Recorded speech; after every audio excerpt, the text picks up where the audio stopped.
بسم اللہ الرحمن الرحیم۔ تمام تعریفیں اللہ ہی کے لیے ہیں، وہی نیک لوگوں کا ولی ہے۔ میں گواہی دیتا ہوں کہ اللہ کے سوا کوئی بھی برحق نہیں، وہ یکتا ہے، اس کا کوئی شریک نہیں۔ اور میں یہ بھی گواہی دیتا ہوں محمد صلی اللہ علیہ وسلم اللہ کے بندے اور اس کے رسول ہیں۔ یا اللہ ان پر اور ان کے حال اور تمام صحابہ کرام پر رحمتیں، سلامتی اور برکت عطا فرما، آمین۔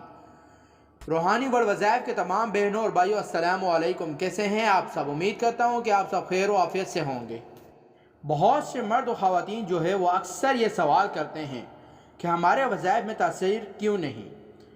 دیکھیے، پہلی چیز یہ ہے کہ آج بڑی تعداد جو ہے مرد و خواتین کی وہ غسل جسے کہتے ہیں، جنابت جسے پاک ہونے کا طریقہ، وہ غسل سے لا علم ہیں، بالکل دور ہیں۔ اکثر خواتین کو تو اکثر نہیں پتا کہ غسل جنابت یعنی جب میاں بیوی مل لیتے ہیں تو اس کے بعد جو حسن ہے پاک ہونے کا، اس کا شرعاً کیا طریقہ ہے، قرآن و سنت کا کیا طریقہ ہے۔ میری بات ذہن نشین کرنا ہے کہ اگر آپ نبی علیہ الصلوۃ والسلام کے اس فرمان کے مطابق غسل نہ کریں جو شریعت نے بتایا ہے، آپ دریا میں یا سمندر میں غطہ بھی لگا لیں، آپ پاک نہیں ہوں گے، آپ کا جسم پاک نہیں ہوگا۔ اس کے لیے سنت کیا ہے کہ غسل کے اندر 3 چیزیں فرض ہیں۔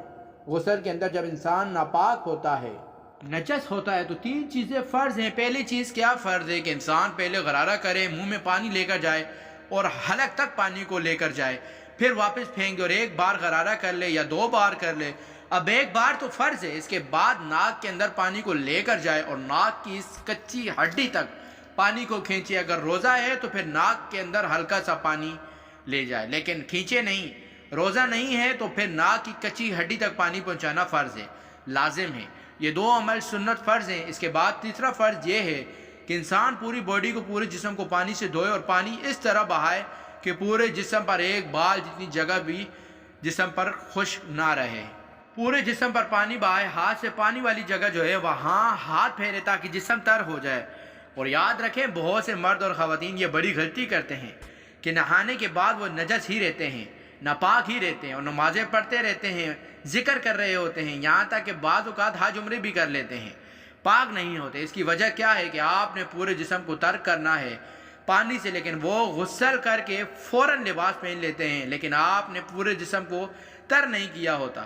جیسے یہ کان کے اندر انگلی کیلی کر کے پانی پہنچائیں، اندر سے خشک رہ گیا ہے تو غسل نہیں ہوگا۔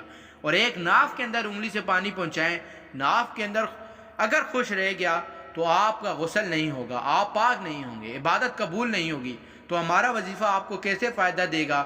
ایک صاحب ہمیں ملے اور مجھے افسوس کے ساتھ کہنے لگے کہ میں نے 55 سال کی عمر تک بغیر غسل کی نمازیں پڑھی ہیں، حج بھی کیے ہیں، عمرے بھی کیے ہیں، میں 55 سال کی عمر تک یہ سمجھتا رہا کہ نہا لینا ہی غسل ہے، اور میں شاور لے لیتا تھا اور پورا جسم میرا تر ہو جاتا تھا، نہ غرارہ کرتا تھا، نہ جو ہے ناک میں پانی کھینچتا تھا، اور نہ ناف کے اندر نہ کان کے اندر انگلی گھماتا تھا، اور جس کی وجہ سے میں نہا کر نمازیں پڑھتا رہتا۔ تبلیغی جماعت کے اندر جا کر مجھے سمجھ آئی کہ یہ غسل کے فرائض ہیں۔